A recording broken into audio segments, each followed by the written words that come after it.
Jerry, pabayaan mo na silang dalawa. She's in safe hands. Safe hands?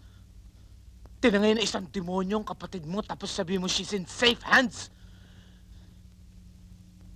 Natutuwa ka, no? Everything's working against me and Nora. Jerry, wala na si Nora.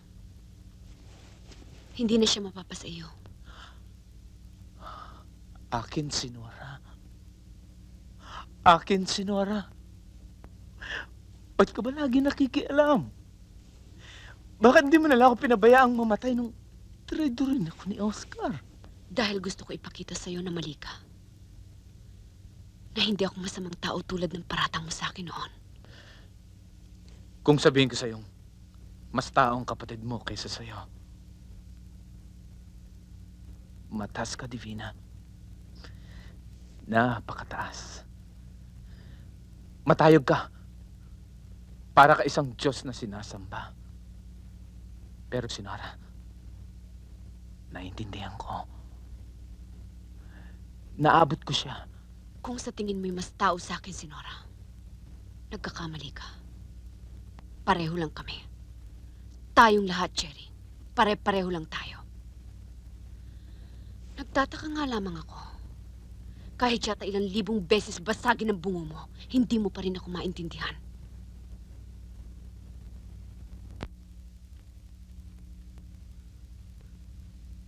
Naamin ko. Ginamit kita noon. Dahil hindi ko matanggap na talo ko ni Nora. Dahil sabi ko sa sarili ko, sino ba siya? Ano ba siya? Bakit ako patatalo sa isang pinulot ko lamang sa basurahan?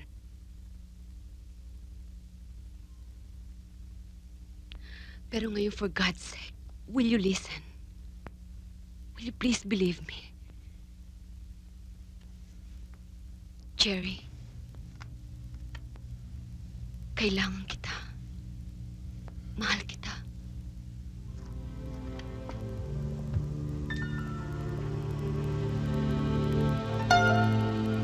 Eh kung magsumbong kaya tayo sa kampo nila Morales, sigurado po protektahan nila tayo dahil kalaban nila si Mayor Guatlo, di ba? Pare-pareho lang sila. Ang iisipin lang nila ang sarili nilang interes. Gagamitin nila tayo. Pero pag nagkagipitan na, hindi pababayaan din nila tayo.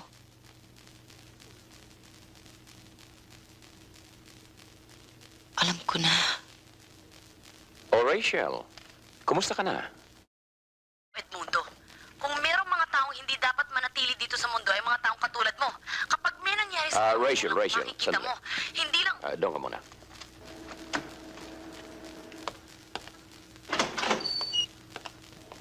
Rachel, wala naman akong masamang intensyon. Kaya ako pinakuha mga magulang mo para masigurado kung kokontakin mo ako. Lumalayo ka na kasi sa akin eh. Gusto lang naman kitang makita uli.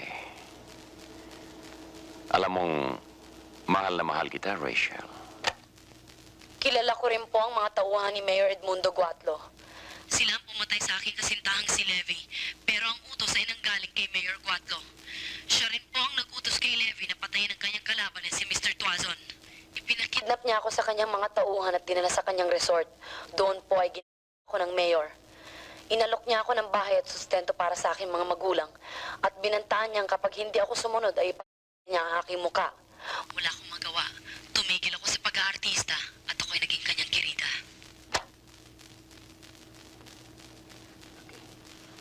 Magpapagawa ako ng maraming kopya. Ikakalat ko sa lahat ng dyaryo at TV stations. Rachel, sandali. Bakit hindi natin pag-usapan ito? Ibibigay ko sa iyo yung tape. Pakawalan mo muna ang mga magulang ko. Sabihin mo sa akin kung saan tayo magkikita. Okay, Rachel. Nanalo ka. Sila ang may pera. Sila ang amo. Hindi inay.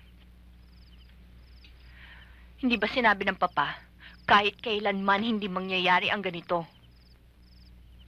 Kailangan makatapos ako ng pag-aaral. Kailangan may hati tayo kung ano man ang maiiwan ng papa. Malinaw na wala. Dahil hindi natin sila kauri. Inay, asawa niya kayo. Kami ni Jocelyn, mga anak niya kami. May karapatan tayo. Kanino mo ilalaban, ha? Kanino mo isusumbong? Sino ang makikinig? Kanila ang buong bayan na ito. Esther, si Blanca ay kapatid mo. Pagbaligtarin mo man ang mundo, darating ang araw na magkakalapit din kayong dalawa. Kaya mabuti pa sundin mo ang ama mo. Tayo na umunawa sa kanila.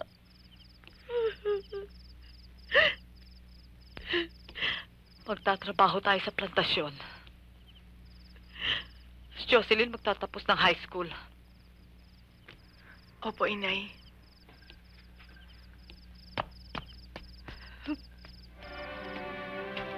Jocelyn?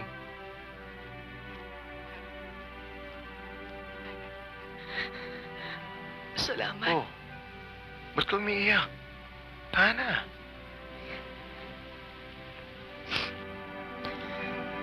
Pasensya ka na, ha?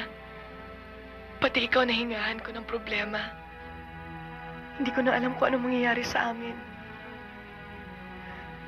Gusto ko nang magtrabaho para makatulong ako kay Inay at kay Ate Esther. Titigil ka na sa pag-aaral mo? Ayaw naman ni Inay at ni Ate Esther. Hayaan mo, Jocelyn. Tutulong ako sa'yo. Siguro ngayon na nga ang tamang panahon para sabihin natin sa Inay at Ate Esther mo ang tungkol sa ating dalawa. Huwag, Nonong. Hindi pa dapat. Lalo na ngayong kamamatay lang ng papa ko.